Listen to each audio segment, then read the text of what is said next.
자, 황기식의 국제시장 한 주간의 국제 뉴스를 쭉 정리해드리겠습니다. 동아대 국제전문대학원 황기식 교수 함께합니다. 어서 오십시오. 어서 오십시오. 안녕하십니까. 예, 트럼프 대통령이 끝까지 그렇게 목리를 부리는데 끄떡없이 사면초가인데 불복 소송하고 근데 이게 기각이 되고 그런데 그 와중에 또 트럼프 대통령 장남이 코로나19 확진이 됐는데 이 사람도 웃기대요. 뭐 총을 준비해가지고 뭐 집에서 있다느니 아유 참. 그리고 G20 회의도 그렇게 뭐 전 세계가 주목하는 회의인데 뭐 파리 협약 탈퇴하는 거는 미국의 경제를 뭐 무너뜨리려는 계획이다. 뭐 이런 식으로 얘기를 하고.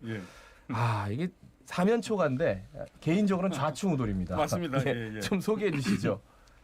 아직 2달 남았잖아요. 네. 미국 현직 대통령이기 때문에 이 2달 동안 세계의 중심 대통령으로서 역할을 해야 됩니다. 네. 정권 인수인계도 해야 되지만 국제적인 이슈도 많이 남아 있잖아요. 저는 이번 G20 정상회담 많이 기대했었거든요. 화상으로 열렸지만 저는 그 내용이 너무 중요하다고 생각을 했었거든요. 네네. 지금 코로나 바이러스 때문에 세계 경제도 회복시켜야 되고 그리고 백신 개발을 눈앞에 두고 백신이 일부 선진 국가들만 가져가는 거 아니냐는 우려 있지 않습니까? 네. 그런 우려도 미국 대통령으로서 뭔가가 해결책을 제시해야 되거든요. 예. 그런데 그거 상당히 기대를 했었는데 처음에 그 G20 회담 처음에 할 때 이번에는 의장국이 사우디아라비아예요. 그렇죠. 그 사우디 국왕이 이제 영상으로 나와가지고 전 세계 20명 이제 국가 대표 앞에서 개회 연설을 하고 있는데 그럼 뭐 이렇게 하더니만 트윗이 올라왔어요. 또 연설을 하고 있는데 그 동시에 트윗이 올라왔다고요. 그래서 그 트윗의 내용이 뭐냐면은 미국 대통령 선거 불법인 거 알지? 계속 이렇게 올리고 있어요. 그래서 아니 그 동시 같은 시간이었단 말이에요. 그럼 네. 그 연설 개회 연설 안 듣고 관심도 있다는 없어요. 관심도 얘기잖아요. 그래서 그건 개회사라고 치고 그다음 중요한 이제 세계 경제 회복 문제로 들어갔는데 네. 그때도 계속 그러면 이제 그때는 트윗을 안 올라왔는데 미국 대통령으로서 발언을 하잖아요. 발언하는데 그러면 세계 경제 회복을 위해서 남은 2달 동안 어떻게 해야겠다. 저는 그런 걸 이제 기대를 했는데 그게 아니고 계속해서 우리 아들 장남 괜찮거든 이러면서 계속 그 얘기를 하더라고요.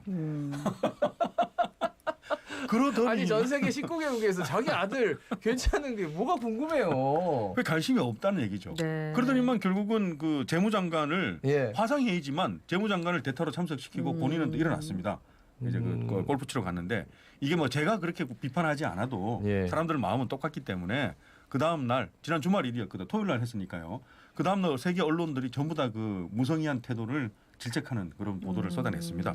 그래서 트럼프 대통령은 국내 여론도 좋지가 않습니다. 지금 미국은 국내 여론을 중요시하는 나라잖아요. 그렇죠. 경제계가 지금 상당히 불안감을 느끼면서 어쨌거나 승복하고 소송 그만하고 바이든 후보의 인수인계 작업에 도와주라라고 지난주에 촉구 성명을 발표했습니다. 경제계 연합에서. 그럼 국내 여론은 좋지 않다는 얘기거든요. 그렇죠. 그러니까 국제 여론도 도와주는 나라가 점점점 줄어들고 있고 좋지 않으니까 사면초가라고 보고 있습니다. 불복 소송에 상당히 관심을 기울이고 있었는데 그중에서도 펜실베니아가 선거인단이 20명이니까 펜실베니아 뭐 물고 늘어져도 상당히 결과를 지연시킬 수 있거든요. 펜실베니아에서는 연방법원까지 갔는데 생각보다 빨리 결정을 내리더라고요. 그래서 기각시켰습니다. 근데 기각 결정 판사가 이 그 결정문에서 트럼프 대통령에게 프랑켄슈타인 같은 억지 짜맞추기 괴물 주장을 그만하라라고 이렇게 얘기를 하면서 결정을 내렸습니다. 이게 오늘 계속 보도됐어요. 판사가 판사는 얼마나 오죽 답답했으면. 프랑켄슈타인. 괴물 같은 이런 표현까지 쓴 걸 보니까. 근데 보니까 미국은 대통령도 이제 역대 굉장히 많은 대통령이 있었잖아요. 그러니까 1위부터 꼴찌까지 이렇게 쭉 줄을 세우는 것도 있더라고요. 근데 정말 꼴찌를 향해서 열심히 달려가고 계시지 않나. 장남도 코로나 걸렸으면 좀 약간 자숙은 아니죠. 자기 잘못은 아니지만 뭐 어쨌거나 조심을 하고 이래야 되는데 나는 괜찮다. 인스타그램에 나는 총 닦겠다라고 꼭 정치적인 언급이거든요. 맞아요. 이번에 그 아버지 트럼프 대통령이 그 총기 문제에 대해서 좀 보수적인 입장을 취하니까 그 아버지의 정치 구호 같은 걸 다시 총이나 닦겠다고 하면서 그런 정치적인 멘트를 날리면서 또 계속 그렇게 하고 있더라고요. 가족들까지 이렇게 참. 근데 이제 지금 너무 미국이 지금 일단 코로나19 하루에 막 확진자 20만 명씩 막 나온다 하니까 바이든 대통령 아직 뭐 취임은 안 했지만 자기 가만히 있지 않겠다 뭐 이런 얘기를 하더라고요. 자기 지금 적극 나서겠다 하던데 어쨌든 지금 트럼프 정부에서 지금 협조를 안 하고 있기 때문에 어쨌든 간 지금 인력도 그렇고 자금도 좀 어렵지 없지만 내각 인선 작업에 속도를 내고 있지. 맞습니다. 그렇게 해야 되죠. 예. 자금이라든지 인력 자금 지원이 상당히 어려운 거 사실입니다. 당선증을 받아야 되는데 연방 총무청이라고 해석하면 되겠죠.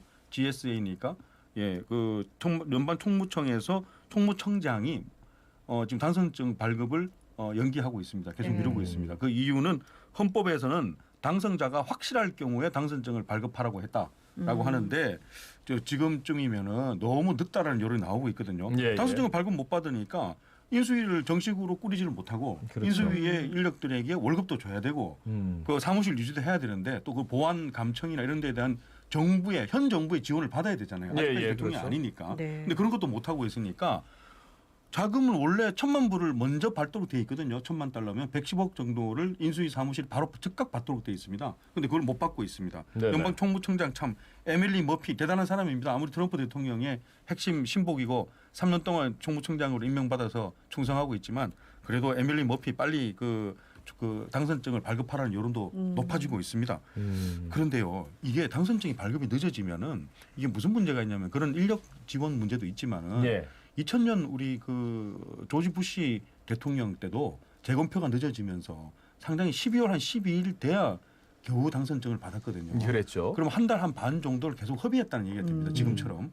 그럼 무슨 일이 있었냐면은 바로 9.11 테러 사건이 터졌거든요. 네. 그 사건에 터진 이유를 분석하는 시각 중에서 새 정부가 장관, 적절한 장관 인선도 늦어지고 정보 대응도 늦어지고 하니까 그런 테러를 방지하는 준비도 상당히 늦었다. 네, 그런 분석이 있거든요. 예, 예. 그래서 그걸 더 빨리 그 반면 교시 삼아야 됩니다. 그래서 그런데 그럼에도 불구하고 내가 인선 작업을 해야 되잖아요. 네네. 그래서 지금 우리가 가장 관심이 있는 것이 아무래도 국무장관이죠. 우리는 말하면 외교부 장관, 예, 예. 한반도 문제도 다루고 하는 국무장관은 저는 수전 라이스 전 국가안보보좌관을 임명할 줄 알았더니만 아니더라고요. 토니 블링컨 전 국무부 장관, 이 사람 58세의 젊은 외교 전문가인데 네네. 바이든 당선자가 부통령 시절에 백악관의 안보보좌관을 했었거든요. 예, 예. 그래서 그때 호흡을 맞췄는데 그때 일처리 솜씨를 눈여겨봤다라는 게 있습니다. 그리고 대북 문제에 대해서도 강경파 목소리를 내지만 상당히 합리적인 접근을 하는 그때 마음속 깊이 상당히 좀 이렇게 신뢰했다라는 그런 얘기였습니다. 그 토니 블링컨 지금 눈여겨봐야겠습니다. 국무부 장관으로 유력합니다. 그 다음에 재무부 장관은 전 연준 의장을 유력하다는 얘기가 있고요. 예. 그런데 이런 분석을 봐야 됩니다. 지금 마음대로 본인 선거운동 도왔다고 마음대로 임명할 수는 없고 인선에 있어서는 샌드위치 바이든이라는 얘기가 나오고 있거든요. 샌드위치 바이든. 어디에 끼었냐 하면 아직까지도 상원 다수당을 장악하고 있는 공화당하고 네. 민주당 내에서 진보파 네. 이 사이에 끼어가지고 중간적인 목소리를 내야 되는데 그런 눈치를 보면서 상당히 인선에 신경을 많이 쓰고 있다 얘기했습니다. 그래서 그 라이벌이었잖아요. 버니 샌더스 이번 당내 네네. 경선 네. 라이벌이었죠. 이 사람이 지금 노동부 장관 입각설이 있습니다. 근데 그런 얘기로 봤을 때는 상당히 중립적이면서도 양측을 진보파와 공화당 네. 목소리까지도 또 상원 인준까지도 생각을 해야 되잖아요. 네네. 공화당에서 절대 안 돼 이렇게 하면은 뭐 계속 청문회 통과가 안 되니까 네. 예. 그런까지도 신경을 쓰고 있다. 최소한 트윗으로 임명하고 해임하고 뭐 이런 건 안 하겠죠. 예, 굉장히 이제 어렵게 임명하고 있네요. 예. 자, 태국의 반정부 시위가 지금 4개월째인데 정부 강경 대응 때문에 정말 이것도 또 이슈가 되고 있고 시위대가 25일 최대 규모의 시위를 또 예고를 했습니다. 근데 이제 태국 같은 경우 왕실 모독죄가 굉장히 네. 크잖아요. 맞습니다. 어떻게 보세요?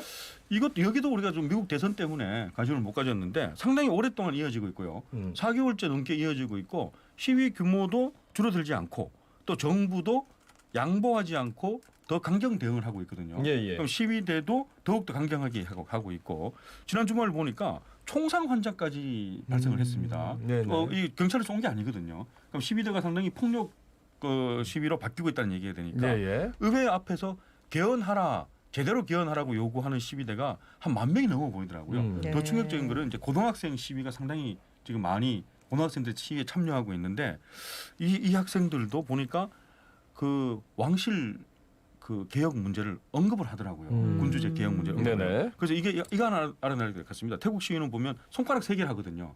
손가락 네. 3개를 이렇게.